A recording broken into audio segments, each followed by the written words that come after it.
ನಾನು ನಮ್ಮೆಲ್ಲರ ಹಿರಿಯ ನಾಯಕರುಗಳಾದಂಥ ಡಾಕ್ಟರ್ ಜಿ ಪರಮೇಶ್ವರ್ ಸಾಹೇಬರು, ಮಾನ್ಯ ಕೆ ಎನ್ ರಾಜಣ್ಣವರು, ಮಾನ್ಯ ಗುಬ್ಬಿಯ ವಾಸಣ್ಣವರು, ಮಾನ್ಯ ಷಡಕ್ಷರಿಯವರು, ಮಾನ್ಯ ಕಾಂತರಾಜುರವರು, ಮಾನ್ಯ ಗೌರಿಶಂಕರ್ ಅವರು, ಮತ್ತು ಕಿರಣ್ ಕುಮಾರ್ ಅವರು, ಇನ್ನೂ ಅನೇಕ ನಮ್ಮ ತುಮಕೂರಿನ ಜಯಚಂದ್ರವರ ಪುತ್ರರು ಸಂಜಯ್ ಅವರು, ಮತ್ತು ತುಮಕೂರಿನ ನಮ್ಮ ಅಭ್ಯರ್ಥಿ ಇಕ್ಬಾಲ್ ಅಹಮದ್ರವರು, ಮಾಜಿ ಶಾಸಕರುಗಳಂಥ ರಫೀಕ್ ಅಹಮದ್ ಮತ್ತು ಶಫಿ ಅಹಮದ್ರವರು, ಇನ್ನು ಗಂಗನಮಯ್ಯನವರು, ನಮ್ಮ ಮಾಜಿ ಶಾಸಕರು ಗಂಗನಮಯ್ಯನವರು, ಇನ್ನೂ ಹಲವಾರು ಹಿರಿಯ ನಾಯಕರುಗಳ ಬೆಂಬಲದೊಂದಿಗೆ ಅವರ ಸಮ್ಮುಖದಲ್ಲಿ ಇವತ್ತು ನನ್ನ ನಾಮಪತ್ರವನ್ನು ಸಲ್ಲಿಸಿದ್ದೇನೆ.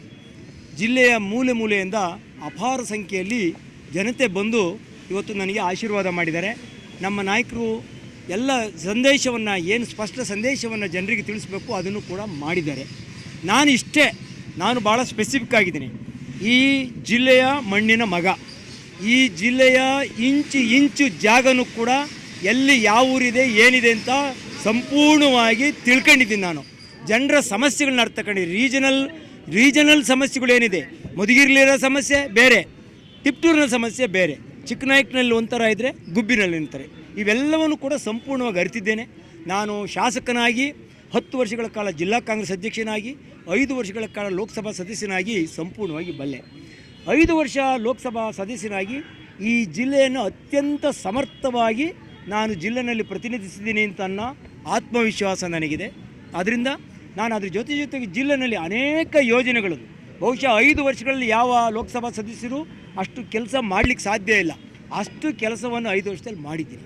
ಜನಗಳ ಜೊತೆಲಿದ್ದೀನಿ. ಹಾಗಾಗಿ ನನಗೆ ಸಂಪೂರ್ಣ ವಿಶ್ವಾಸ ಇದೆ.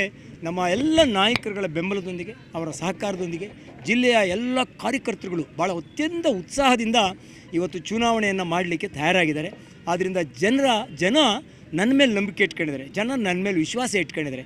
ನಾನು ಮಾಡಿರ್ತಕ್ಕಂಥ ಕೆಲಸವನ್ನು ಗೌರವಿಸಬೇಕು ಅಂತ ಅನ್ನೋ ಭಾವನೆ ಹೊಂದಿದ್ದಾರೆ. ಅದರಿಂದ ನನಗೆ ವಿಶ್ವಾಸ ಇದೆ. 100ಕ್ಕೆ 100 ಭಾಗ ಅತ್ಯಂತ ಬಹುಮತದಿಂದ ಈ ಚುನಾವಣೆಯಲ್ಲಿ 26ನೇ ತಾರೀಕು ನಡೀತಕ್ಕಂಥ ಚುನಾವಣೆಯಲ್ಲಿ ನಾನು ಜಯ ಗಳಿಸ್ತೀನಿ.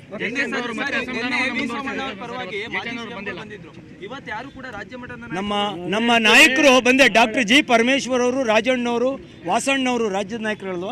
ಅವರು ಈ ಕರ್ನಾಟಕವನ್ನು, ಈ ನಮ್ಮ ಪಾರ್ಟಿಯನ್ನು 8 ವರ್ಷಗಳ ಕಾಲ ನಡೆಸಿದ್ದಾರೆ. ಈ ರಾಜ್ಯದ ಉಪಮುಖ್ಯಮಂತ್ರಿ ಆಗಿದ್ದರು, ಮತ್ತು ಈಗ ಹಾಲಿ ಗೃಹ ಸಚಿವರು ಮತ್ತು ನಮ್ಮ ಜಿಲ್ಲಾ ಉಸ್ತುವಾರಿ ಸಚಿವರು. ಅದೇ ರೀತಿ ರಾಜಣ್ಣವರು ಕೂಡ ಒಬ್ಬ ಪ್ರಭಾವಿ ಸಚಿವರಿದ್ದಾರೆ, ಅವರು ಕೂಡ ರಾಜ್ಯ ಮಟ್ಟದ ನಾಯಕರು. ವಾಸಣ್ಣವರು ಸೋಲಿಲ್ಲದ ಸರದಾರ, 5 ಚುನಾವಣೆ, ಒಟ್ಟು 6 ಚುನಾವಣೆ ಗೆದ್ದವರೆ ಕಂಟಿನ್ಯೂಸ್ ಆಗಿ. ಅವರು ಇವತ್ತು KSRTC ಅಧ್ಯಕ್ಷರಿದ್ದಾರೆ.